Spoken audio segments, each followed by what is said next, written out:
Hello everyone, how are you doing? So I am going to give you a quick tour of Google Classroom on the phone. I might do another one on the desktop, but I hope and I think most of you will use the phone for your Google Classroom. Your Google Classroom will look like this. It's the icon with a green square with a person on it. You hit it and you are in. And if you go to the very top of it, the first thing you should see is something like this, where you've got the classes that you've been invited to, or the classes that you've joined, and you can click any one of those and go into it. If you want to join a classroom or create a classroom, you can do so by hitting the plus button and join a class. And if you want to join a class, you can get the class code. Luke's got a list of all of those, and we'll make those available on the drive. We'll share it with you on the link button site, and you can put that code in there and join the class. If you want to join a class as a teacher, you need to find a teacher who's already in that class and ask them to add you as a teacher. You can't do that yourself. If you join a class, you join a class as a student. So this is the top of Google Classroom. You can hit the three lines, and on there are options to go to your calendar, the different the classrooms that you're part of, and you can go to settings, and just to make sure that in settings you can have a look at your account settings. You can change your name if you really need to, notifications, and just make sure that you knock off email notifications because you don't want your inbox being flooded. I am going to go into the NVIPS CPD. So this is right. Why can't we see it?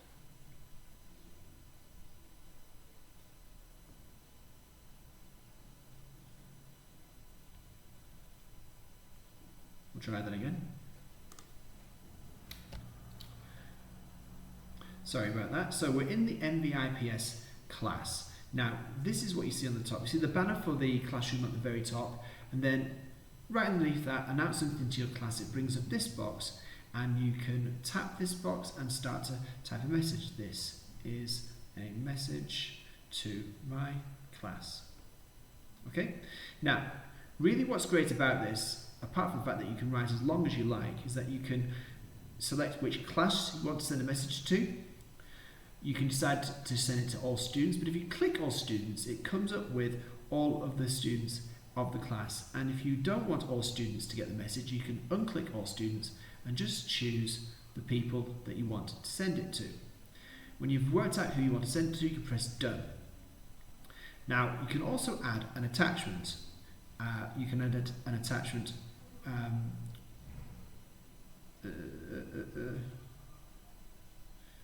you can add an attachment from your drive. You can insert a link, but you can also add stuff from your phone. I just can't see this right now because my phone is not letting the keyboard go off. I'll try and continue anyway. I'm going to add an attachment from the drive, and you can do it from my drive, and you just need to make sure that you've set the permissions so that anyone can see it. As I go to my drive, I'm going to find Art Long-Term Plan, for instance, and add that there. Now you can add more than one. So I'm going to add a second attachment. Here are all the options you can add from the drive. You can insert a link, you can upload a file from your phone, or you can choose a photo, or you can even take a photo. So I'm going to press take a photo, I'm going to press allow. I'm going to just bring myself up there, and I'm going to use that photo, and it will upload and attach to the message that I'm about to send. There it is. When I'm ready, I can press post. Now I could press post. If I don't want to post straight away, I can press the three dots and schedule. If I'm setting a post up at 3 but I want the children to see it the next morning, I can press schedule and it will come up with a date. And I can OK the date, and I can set the time. So I'll set it for a good time of the day, 7:30 AM. 7:29 even. And if I press save, then that message is good to go, and it will go out to those students or to the parents whenever you have set it. Those saved announcements can be found in that grey box right here. So far, so good.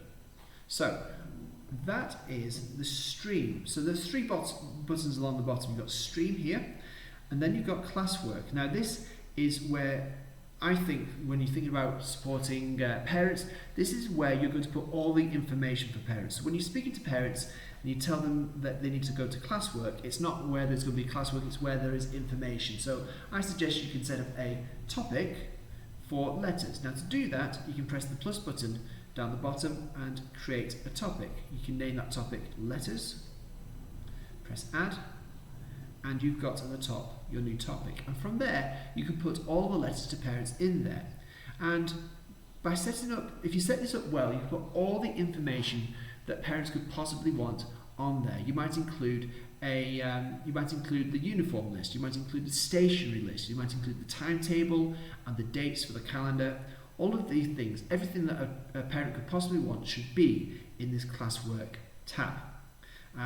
Organize it in whatever way that you want. This is the CPD room. I'll talk about this in another video or with you directly, but you can set up any topic that you want to organize the information that you need to share with your parents. The final tab along the bottom is people, and people are split into two. You've got teachers, they are people who contribute to the classroom, and you've got students. And for how we're using Classroom at this point, our students are our parents. This is my CPD classroom, and all of the staff are my students, because you're going to be engaging with the content of this particular classroom. Now from here you can email somebody directly. You can email a parent directly. So if I hit the three buttons next to that person's name, I can press email student. I've also got the ability to mute and remove a student should that need arise. I'm just going to go back to the stream and show you how to send a message to one person. So I'm going to announce something to my class, but I'm actually not announcing it to my class. I'm saying a quick message to a parent. Hi, Mrs. Patil. Please come and see me tomorrow morning. Thanks, Mr. Andy. Now what I'll do is I'll go to all students, I'll get rid of all students and just choose that one person. I'm just choosing a random person here for the demonstration. I'm going to press done, and if I post that, then only that person will see that post on their feed, and they'll be able to get in touch with you about that. Right, I'll get out of that. I'm not going to post. I'll discard. I'll press post if I want to post that. But really, the key to making this work is you practicing the use of this regularly. It is a really great app. It is so much better than Remind, so much more flexible than Remind, and so much more intuitive on your phone. I hope that you found this useful, and I'll speak to you soon.